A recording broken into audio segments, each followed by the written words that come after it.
நான் ரேகா பேசுது. எல்லா ரெஸ்பெக்டட் வியூவர்ஸுக்கும் என்னுடைய வணக்கம். வாழ்க்கை பயணத்தில் தடைகள்ங்கிறது ரொம்ப பொதுவான ஒரு விஷயம். சூழ்நிலை எவ்வளவோ பெருசாக இருந்தாலும் நாம் அங்கே நிற்க முடியாது, மூவ் பண்ணி தான் ஆகணும். அந்த பட்சத்தில் மனோநிலையில் ஒரு சில மாற்றத்தை கொண்டு வந்தால் வாழ்க்கையில் நாம் பயம் இல்லாத முன்னாடி போகலாம், பெரிய முன்னேற்றத்துக்கு வரலாம் அப்படிங்கிற ஒரு அறிவு நம்மளுக்கு கிடைக்கும்போது கண்டிப்பாக அதை ஒரு வாட்டியாவது ட்ரை பண்ணி பார்க்குறது ரொம்ப புத்திசாலித்தனம்னு சொல்லலாம். அப்படி முன்னேற்றத்துக்கு வர்றதுக்கு தேவையான ஒரு சில விஷயங்களை டெய்லி நாம் கொண்டு வரக்கூடிய ஒரு சில மாற்றங்களை நாம் கொஞ்சம் குயிக்காக பார்க்கலாம். அதாவது அவேர்னஸ்ங்கிறது ஒரு வெளிச்சம் மாதிரி. நாம் இப்போது வாழ்ந்துட்டுருக்கிறது நம்மளுக்கு தேவையில்லாத விஷயங்களால், நினைவுகளால் மூடப்பட்ட ஒரு இருட்டில் நம்மளுக்கு தேவையானதை மட்டும் நினைக்க ஸ்டார்ட் பண்ணினால் அதை பொருளாக நாம் பார்க்கலாம். ஏன்னா இந்த உலகத்தில் இருக்கிற எல்லா பொருள்களுமே உருவானது நினைவுகளிலேருந்து. அதனால் நம்மளுக்கு தேவையான விஷயத்தையும், நம்மளுக்கு தேவையான அந்த ட்ரீம் எவ்வளவோ பிக்காக இருந்தாலும் அதையும் நாம் நம்மளோட கண் முன்னாடி ஒரு பொருளாக பார்க்கலாம். அதுக்காக நினைவுகளை மாற்றிக்கோங்க. இந்த உலகில் இருக்கிற மற்ற ஆளுங்க மாதிரி ஹாப்பியாக இருக்கிறதுக்கு நம்மளுக்கும் உரிமை இருக்குது. எல்லா செல்வத்தையும் எக்ஸ்பீரியன்ஸ் பண்ண நம்மளுக்கு உரிமை இருக்குது. அது நம்மளுடைய பர்த் ரைட்னு சொல்லிக்கலாம். எல்லா நல்ல விஷயங்களும் நம்மளால் என்ஜாய் பண்ண முடியும். அதுக்கு தேவையான ஒரு பவர் நம்மளுக்குள்ளேயே இருக்குது. அது நம்மளுடைய இந்த உடம்பு பலத்திலேயோ இல்லை நம்மளுடைய எஜுகேஷன் இல்லை நம்மக்கிட்ட இருக்கிற அந்த பணம், இதை எதுவும் பொறுத்து இல்லை. ஆக்சுவலாக அது நம்மளுக்குள்ளே இருக்கிற அந்த ஒரு தெய்வீகமான ஒரு பவர். அதை நாம் முதல்ல புரிஞ்சுக்கணும். அதுதான் நம்ம அவேர்னஸ்னு சொல்லுது. அந்த ஒரு அறிவுக்கு நாம் வரும்போது தான் நம்ம இப்போ இந்த அவேர்னஸில் இருக்குது, ஒரு அவேக்கனிங் ஸ்டார்ட் ஆகுது. இந்த அவேர்னஸ் கிடைச்சா நாம் அடுத்தபடி நம்மளோட லைஃபோட சார்ஜ் நாம் ஏற்றுக்கொள்ளணும். அது நம்மளே ஹாப்பியாக வைக்க வேண்டியது இன்னொருத்தருடைய ரெஸ்பான்சிபிலிட்டி கிடையாது. அது யாராக இருக்கட்டும், பேரண்ட்ஸாக இருக்கட்டும், ஹஸ்பண்டோ ஒரு ஒய்ஃபாக இருக்கட்டும், மற்றபடி நம்மளை சுற்றி இருக்கிற யாரோடையும் ரெஸ்பான்சிபிலிட்டி கிடையாது. நம்மளோட லைஃப்ங்கிறது நம்மளோடைய ரெஸ்பான்சிபிலிட்டி. நம்மளோடைய ஹாப்பினஸ்ங்கிறது நம்மளோடைய மட்டும் ரெஸ்பான்சிபிலிட்டி. நம்மளால் மட்டும்தான் நம்மளுக்கு ப்ராஸ்பரிட்டியை வர வைக்க முடியும், என்ஜாய் பண்ண முடியும். ஹாப்பினஸ் என்ஜாய் பண்ணணுன்னா அது நம்மளால் மட்டும்தான் முடியும். மற்றபடி யார் எதை கொடுத்தாலும் நம்மளுடைய ஃபீலிங்ஸில் மாற்றம் வரப்போகதில்லை, நாம் நினைக்கிற வரைக்கும். அதனால் லைஃபோட ரெஸ்பான்சிபிலிட்டியை ஏற்றுக்கொள்ளணும், சார்ஜ் ஏற்றுக்கொள்ளணும். இன்னொருத்தரை கம்ப்ளைண்ட் சொல்லி, இன்னொருத்தரை ப்ளேம் சொல்லி, நம்மளுடைய பாஸ்ட் லைஃபோட அந்த பிரச்சனைகளை திருப்ப நம்மளோட இந்த ப்ரெசண்டில் அதை ரிப்பீட் பண்ணி அதுக்கு எந்த யூஸும் இல்லை. அதனால் இது வரைக்கும் எப்படி இருந்ததோ, சூழ்நிலை எவ்வளவோ பெருசாக இருக்கட்டும், இது வரைக்கும் எப்படி இருந்தது அதை விஷயம் இல்லை. இனிமே முன்னேற்றத்துக்கு வர வேண்டியது என்னுடைய மட்டும் ரெஸ்பான்சிபிலிட்டி அப்படின்னு நினச்சிக்கோங்க. இதுவரை இருக்கிற சூழ்நிலை யார் உருவாக்கினாலும் பரவாயில்ல, இனிமே நான் முன்னேற்றத்துக்கு போக வேண்டியது என்னோட மட்டும் ரெஸ்பான்சிபிலிட்டி, ஹாப்பியாக இருக்க வேண்டியது என்னுடைய மட்டும் ரெஸ்பான்சிபிலிட்டி அப்படின்னு நினச்சி அதோட சார்ஜ் ஏற்றுக்கொள்ளணும். அதுக்கு இன்னொருத்தர கம்ப்ளைண்ட் சொல்லுது நம்ம முதல்ல ஸ்டாப் பண்ணிக்கணும். நம்மளை பற்றி நான் யோசிக்கணும், எப்படி முன்னேற்றத்துக்கு வரலாம், நான் என்ன பண்ணிக்கணுங்கிற ஒரு நினைவில் நாம் வந்துடணும். இந்த பாயிண்டில் நம்மளோட லைஃப்பில் மேஜிக் ஸ்டார்ட் ஆகுது. நம்ம அதுக்கு தேவையான மாற்றத்தை உருவாக்கணும். டெய்லி டே பை டே நாம் இது வரைக்கும் என்ன செய்துட்டு இருந்ததோ, நம்மளோட இமோஷன்ஸ் எப்படி இருந்ததோ, நம்மளுடைய பழக்கங்கள் எப்படி இருந்ததோ, அது எல்லாத்திலையும் நாம் மாற்றத்தை கொண்டு வர தயாராகணும். கோபப்படுற ரொம்ப ஜாஸ்தியாக கோபப்படுற ஒரு பழக்கம் இருந்தால், இல்லை எல்லாத்துக்கும் அழுகிற ஒரு பழக்கம் இருந்தால், அதை எல்லாத்தையும், அந்த ஹேபிட்ஸை எல்லாத்தையும் நாம் மாற்றணும். நம்மளோட புது வாழ்க்கைக்காக புது ஹேபிட்ஸை நாம் உருவாக்கணும். அதுக்கு நம்மளுக்கு க்ரோத்து கொடுக்கக்கூடிய, நம்மளோட வாழ்க்கையில் சந்தோஷத்தை கொடுக்கக்கூடிய மனோநிலை, அதை ஆக்செப்ட் பண்ணிக்க நாம் தயாராக இருக்கணும். மாற்றத்தை கொண்டு வர நாம் தயாராக இருக்கணும். அடுத்ததாக நம்மளோட கோல் செட் பண்ணணும். இப்போ நம்ம என்னோடய வாழ்க்கையில் நான் முன்னேற்றத்துக்கு வரணும், அதுக்காக நான் என்ன ஹார்ட் ஒர்க் பண்ணுறதுக்கும் ரெடியாக இருக்குது அப்படிங்கிற ஒரு மைண்ட் செட்டில் நாம் இருக்கும்போது கரெக்டு தான். நம்ம இப்போ தான் நம்மளுடைய கோல் என்ன தான் நம்மளுக்கு தேவைங்கிற கிளாரிட்டியான அந்த கோலுக்கு நாம் வந்துடணும். நம்மளுடைய ஸ்மார்ட் கோல் நாம் வந்துடணும். இந்த ஸ்மார்ட் கோல் எப்படி ப்ரிப்பேர் பண்ணணுங்கிற ஒரு டீட்டெயில் வீடியோ நம்ம முன்னாடியே போஸ்ட் பண்ணியிருக்கு. அதோட லிங்க் வேணால் இதில் ஆட் பண்ணிக்கலாம். தேவையானவங்க போய் அதை பார்த்துட்டு அதே மாதிரி ஸ்மார்ட் கோல் ப்ரிப்பேர் பண்ணிக்கோங்க. இல்லைனாலும் உங்களுக்கு டீப்பாக உங்களோட டிசையர் என்ன, எந்த விஷயத்தை மாற்றணும், என்ன விஷயத்தை உங்களுக்கு ஆட் பண்ணிக்கணுங்கிற உங்களுடைய நோக்கத்தை பொறுத்து நீங்கள் உங்களுக்கு தேவையானதோட லிஸ்ட்டை ப்ரிப்பேர் பண்ணி உங்களோட மனதில் அந்த விதையை போட்டுக்கோங்க. உங்களுக்கு என்ன விஷயங்கள் தேவைங்கிற விதையை நீங்கள் போட்டுக்கோங்க. இந்த கோல் ப்ரிப்பேர் பண்ணும்போது அதில் ரொம்ப இம்பார்ட்டண்ட்டான ஒரு விஷயந்தான் நம்மளுடைய இன்டென்ஷன்.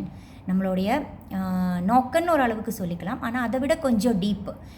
ஏன்னா எந்த ஒரு பிஸ்னஸாக இருக்கட்டும், எந்த ஒரு வேலையாக இருக்கட்டும், பணம் சம்பாதிக்கணும், எனக்கு அதுலேருந்து நிறைய இன்கம் வந்துடணுங்கிற நோக்கத்தில் எந்த தப்பும் இல்லை. அது சரிதான். ஆக்சுவலாக அந்த மாதிரி நாம் க்ரோத்துக்கு போகணும். அதுதான் யூனிவர்ஸோட நோக்கம் கூட. எல்லா மனிதனுங்களும் க்ரோத்துக்கு போகணும். ஆனால் ஒரு பிஸ்னஸ் நடத்தி பணம் சம்பாதிச்சுக்கலாம் நாம் நினைக்கும்போது அந்த பிஸ்னஸ் நாம் எப்படி நடத்த போகுது? நம்மளோட ஊரில் இது வரைக்கும் ஒரு சூப்பர் மார்க்கெட் இல்லை. அதனால் நாம் ஒரு சூப்பர் மார்க்கெட்டை ஸ்டார்ட் பண்ண போகுது. அப்போது நம்மளுக்கு உள்ள ஒரு ஐடியா இருக்குது, இந்த பக்கத்தில் வேறு எந்த சூப்பர் மார்க்கெட்டும் இல்லை, எல்லோரும் இங்கே தான் வந்து பர்ச்சேஸ் பண்ண போகுது, எல்லாருக்கும் எனக்கு நல்ல ப்ராஃபிட் கிடைக்க போகுது, கண்டிப்பாக இது லாஸ் ஆக மாட்டா, எல்லோரும் இங்கே தான் வரப்போகுது அப்படிங்கிற ஒரு ஐடியா நம்ம வச்சுருக்கும்போது அவங்களுக்கு கொடுக்கக்கூடிய ப்ராடக்ட் எப்படிங்கிற ஒரு நோக்கம் நம்மளுக்கு இருக்கணும். அதைத்தான் இன்டென்ஷன் சொல்லுது. எல்லாரும் இங்கே தான் வந்து பர்ச்சேஸ் பண்ண போகுது, அப்போ நான் கொடுக்குற ப்ராடக்ட் அவ்வளவோ சூப்பராக இருக்கும், ரொம்ப நான் எல்லாருக்கிட்டேயும் ரொம்ப ட்ரஸ்டியாக இருப்பாங்க, ரொம்ப ஜெனுவினான ப்ராடக்டை கொடுப்பாங்க, நான் யாரையும் ஏமாற்ற மாட்டா. அந்த மாதிரி தான் நம்ம இன்டென்ஷனை செட் பண்ணிக்கணும். நீங்கள் எந்த பிஸ்னஸில் இருந்தாலும் எந்த வேலையில் இருந்தாலும் அந்த இன்டென்ஷன் நம்மளுக்குள்ளே இருக்கணும். அந்த இன்டென்ஷன் தான் நம்மளை கடைசியில் வந்து சக்ஸஸுக்கு கொண்டு போய் சேர்க்கிறது. நம்ம இப்போது எவ்வளவோ ஹார்ட் ஒர்க் பண்ணாலும், நம்மளோட ஸ்ட்ராட்டஜி எவ்வளவோ பர்ஃபெக்டாக இருந்தாலும், நாம் எவ்வளவோ ஹேபிட் சேஞ்ச் பண்ணி அவ்வளவோ சின்சியராக இருந்தாலும், இந்த இன்டென்ஷனில் மாயம் இருந்தால் கண்டிப்பாக நாம் ஃபைனலி வந்து சக்ஸஸுக்கு போய் சேராது. ஒருவேளை இப்போ நம்மளுக்கு தோணும் நம்ம நல்லா போகுது, பிஸ்னஸ் ரொம்ப க்ரோ ஆகுதுன்னு, ஆனால் டாப்பில் போய் நாம் கீழே வந்துடுவாங்க. அது அந்த இன்டென்ஷனில் பியூரிட்டி இல்லைன்னா அப்படி தான் நடக்கும். அதனால் இந்த கோலை செட் பண்ணும்போது அந்த இன்டென்ஷனையும் நாம் எது பண்ணாலும், எந்த விஷயத்தை பண்ணாலும் அதில் இன்னொருத்தருக்கு ஒரு கெடுதல் வரணும்னு ஒரு நோக்கம் இருக்கக்கூடாது. இன்னொருத்தருக்கு கூட ஹெல்ப்பாக இருக்கணும் அப்படி சொல்கிறத தான் நம்ம இன்டென்ஷன்னு சொல்லுது, நம்மளுடைய பர்பஸ்ன்னு சொல்லுது. இன்னும் யாருக்காவது ஒருத்தருக்கு ஹெல்ப்ஃபுல்லாக இருக்கணும். நம்மளோட வீடியோ ஒருத்தர் பார்க்குறதா இருந்தால் கண்டிப்பாக எப்படியாவது வியூஸ் கிடைக்கணுங்கிற ஒரு நோக்கத்தை விட அவங்களோட டைம் ஸ்பெண்ட் பண்ணுது, மணி ஸ்பெண்ட் பண்ணுது ரீசார்ஜ் பண்ணிக்கிறதுக்காக, அப்போ கண்டிப்பாக அவங்களுக்கு ஏதாவது ஒரு யூஸ்ஃபுல்லாக இருக்கணும் அந்த வீடியோக்குள்ளான்னு. எவ்வளவோ சின்னதாக இருக்கட்டும், கண்டிப்பாக இன்னொருத்தருக்கு யூஸ்ஃபுல்லாக ஏதாச்சும் ஒன்று நம்மளுடைய கோலில் இருக்கணும். அப்படி நம்மளால் பண்ண முடியும், எல்லாராலையும் பண்ண முடியும். அது ரொம்ப அதுதான் ஒரு தெய்வீகமானது. இன்டென்ஷனை தான் நம்ம தெய்வீகமானது சொல்லுது. அது நம்மளோட உள்ளே இருக்கணும், நம்மளுக்கு உள்ளேலேருந்து அது வரணும். அந்த இன்டென்ஷன் நம்மளுக்கு ரொம்ப புனிதமானதுன்னு சொல்லிக்கலாம். அதை சேர்த்து தான் நம்மளுடைய கோலை நாம் செட் பண்ணிக்கணும். இதுக்கு தகுந்த மாதிரி நாம் ஆக்ஷன் எடுக்கணும். நம்மளோட ஸ்ட்ராட்டஜி எல்லாம் ப்ரிப்பேர் பண்ணி கண்டினியூஸாக நாம் ஆக்ஷன் எடுக்கணும். ரிப்பீட்டடாக ஆக்ஷன் எடுக்கணும். ஆக்ஷன் இல்லாமல் நம்மளோட கோல் வந்து நம்மளால் சாதிக்க முடியாது. Repeated action, inspired action. நம்மளை யாரும் கிளாப் பண்ண மாட்டான், நம்மளை யாரும் மோட்டிவேட் பண்ண மாட்டான், நம்ம சக்ஸஸ் ஆகிற வரைக்கும் நம்மளை யாரும் அப்ரிஷியேட் பண்ண மாட்டா, ரிவார்டு கொடுக்க மாட்டா. எதுவாக இருந்தாலும் கண்டினியூஸாக ஆக்ஷன் எடுத்து தான் ஆகணும். இந்த ஸ்போர்ட்ஸ் ஸ்டார் எல்லாம் பார்த்துருக்கீங்கள்ல, கிரிக்கெட், ஃபுட்பால் எல்லாம் விளையாடுற ஆளுங்களை, அவங்க எந்த ரீசனை கொண்டும் அவங்களுடைய அந்த ப்ராக்டிஸை அவங்க தள்ளி வைக்க மாட்டான். அதே மாதிரி நம்மளுக்கு இப்போது எந்த ரிசல்ட்டும் தெரியாது, நம்மளோட கண் முன்னாடி நாம் சக்ஸஸுக்கு போகிற மாதிரி எதுவும் இப்போ இருக்காது. எப்படியோ இருக்கட்டும், இருந்தாலும் நம்ம ஆக்ஷன் எடுக்கிறதுலேருந்து மாறி நிற்கக்கூடாது. டெய்லி கன்சிஸ்டண்ட்டாக ஆக்ஷன் எடுத்து தான் ஆகணும், ரிப்பீட்டடாக ஆக்ஷன் எடுத்து தான் ஆகணும். இந்த எக்ஸ்பர்ட் சொல்லுது, நம்ம 90 days இதே மாதிரி நம்மளுக்கு தேவையான விஷயங்களை செட் பண்ணி அதே நோக்கத்தில் நம்ம 90 days ப்ராக்டிஸ் பண்ணிகிட்டே இருந்தால் எந்த இம்பாசிபிளான ஒரு பொருளும் நம்மளால் விஷயங்களும் நம்மளால் சாதிக்க முடியும் சொல்லுது. அதனால் கன்சிஸ்டண்ட்டாக ஆக்ஷன் எடுங்க, ரிப்பீட்டடாக ஆக்ஷன் எடுங்க. நிறைய தடைகள் வரும், நம்மளுக்கு டிசப்பாயின்மெண்ட் கொடுக்கும். எல்லா நாளும் ஒரு வேளை நம்மளால் ஹாப்பியாக இருக்க முடியாது, எல்லா நாளும் நம்மளால் பாசிட்டிவாக இருக்க முடியாது.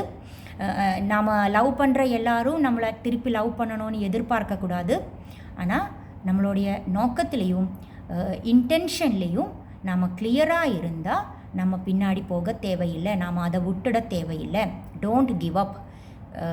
ரிப்பீட்டடாக ஆக்ஷன் எடுத்துகிட்டே இருங்க, அதில் கன்சிஸ்டன்சி இருக்கணும். அப்புறம் பிலீஃப்ங்கிறது ஆக்ஷனும் பிலீஃபும் நாம் ட்வின்ஸுன்னு சொல்லிக்கலாம். இந்த பிலீஃப் இல்லாமல் ஆக்ஷன் மட்டும் இருந்தாலும் நாம் ரிசல்ட்டுக்கு போய் சேராது. அதே மாதிரி பிலீஃப் மட்டும் வச்சுட்டு நான் நல்லா ப்ரேயர் பண்ணுது, எனக்கு நல்ல நம்பிக்கை இருக்குதுன்னு சொல்லி உக்காந்தாலும் நாம் ரிசல்ட்டுக்கு போய் சேராது. இது ரெண்டும் சேர்ந்து தான் நம்மளை கடைசியில் கொண்டு போய் சக்ஸஸுக்கு சேர்க்க வைக்குது. அதனால் இந்த நம்பிக்கையோட நம்ம ஒரு CV அனுப்பும்போது கூட நிறைய வாட்டி பண்ணியிருந்த அதே வேலை நாம் திருப்பவும் பண்ணுது, அந்த மாதிரி ஒரு டிசப்பாயின்மெண்ட் உள்ளால் இருக்கக்கூடாது. ஒவ்வொரு வாட்டி CV அனுப்பும்போது எனக்கு சேர்ந்த ஒரு வேலை என்கிட்ட வந்து சேர்ந்துடும், எனக்கு ரொம்ப சியூட்டபிளான ஒரு கம்பெனியில் நான் வேலைக்கு சேரும், எனக்கு சேர்ந்த மாதிரி என்னோடய ஹார்ட் ஒர்க்குக்கு தகுந்த மாதிரி ஒரு இன்கம் என்கிட்ட வரும், என்னோடய பிஸ்னஸ் நல்லா போகும், என்னோடய வீடு பணி ரொம்ப நல்லா முடியும், ரொம்ப சூப்பரான ஒரு வீடு எனக்கு கிடைக்கும், என்னோடய ரிலேஷன்ஷிப் நல்லா வரும். இந்த மாதிரி எல்லாத்துலேயும் ஒரு நம்பிக்கை இருக்கணும், அந்த ஃபெய்த் இருக்கணும். அதை ஒரு பர்சன்டேஜ் கூட அது கம்மியாகக்கூடாது. ஏன்னா இந்த ஃபெய்த் இல்லைன்னா நம்ம சீக்கிரம் உடஞ்சி போயிடும். சின்ன சின்ன தடைகள் வரும்போது நம்மளை அது ஒரு பிரிட்ஜுன்னு சொல்லிக்கலாம். இந்த ஃபெய்த்தை தான் நம்ம பிரிட்ஜுன்னு சொல்லிக்கலாம். நம்ம ரொம்ப ஆக்ஷன் எடுக்குது, எல்லாமே சரிதான், ஸ்ட்ராட்டஜி சரிதான், பிளான் சரிதான், எல்லாமே சரிதான். ஆனால் அந்த பக்கம் போய் சேரணும்னா அந்த ஒரு பிரிட்ஜு கூட இருக்கணும். அதுதான் ஃபெய்த், பிலீஃப், நம்மளுடைய ப்ரேயர்னு வேணால் சொல்லிக்கலாம். அந்த ப்ரேயரையும் சேர்த்து ஆக்ஷன் எடுக்கும்போது தான் நம்ம அந்த பக்கம் போய் சேரும். திருப்பவும் சொல்லிக்கிறேன், இதுக்கு மத்திய நாம் இந்த மாதிரி எல்லாம் பண்ணிக்கிறதுக்கு மத்திய நம்மளுக்கு சின்ன சின்ன தடைகள் வந்தால் உடஞ்சி போகாதீங்க. யாராவது நெகட்டிவ் சொன்னால் நாம் ரொம்ப அவங்கள ப்ளேம் பண்ணி நம்மளையே ப்ளேம் பண்ணி நான் ஏடா இதில் வந்திருக்குன்னு நம்மளையே ப்ளேம் பண்ணி ரொம்ப வழிபடாதீங்க. அதுக்கு பதிலாக உட்காந்து ஒரு நிமிஷம் யோசிங்க, கரெக்டாக நான் பண்ணுறது எல்லாமே கரெக்டானு உங்களுக்குள்ளேருந்தே அந்த பதில் வரும். நீங்கள் பண்ணுறது சரியா இல்லையான்னு உங்களுக்குள்ளேருந்தே அந்த பதில் வரும். ஏன்னா நம்மளுக்கு எல்லாருக்கும் சக்ஸஸான ஒரு வாழ்க்கை வாழறதுக்கு, ஹாப்பியஸ்டான ஒரு வாழ்க்கை வாழறதுக்கு எல்லா உரிமையும் இருக்குது. நம்ம எந்த சூழ்நிலையில் இருந்தாலும் நம்மளாலேயும் அந்த சக்ஸஸுக்கு போக முடியும். எந்த கன்ஃபியூஷனும் தேவையில்லை. என்னால் முடியுமா, எனக்கு இதுக்கு குவாலிஃபிகேஷன் இருக்கா, அந்த மாதிரி கன்ஃபியூஷன் தேவையே இல்லை. அதனால் நம்பிக்கையோட கண்டினியூஸாக பண்ணுங்கள். ஒரு 90 days ட்ரை பண்ணி பாருங்கள், கண்டிப்பாக இது வேலை செய்யும். நம்பிக்கை விடாதீங்க. புது வீடியோட இன்னும் பார்க்கலாம். பாய், தேங்க்யூ.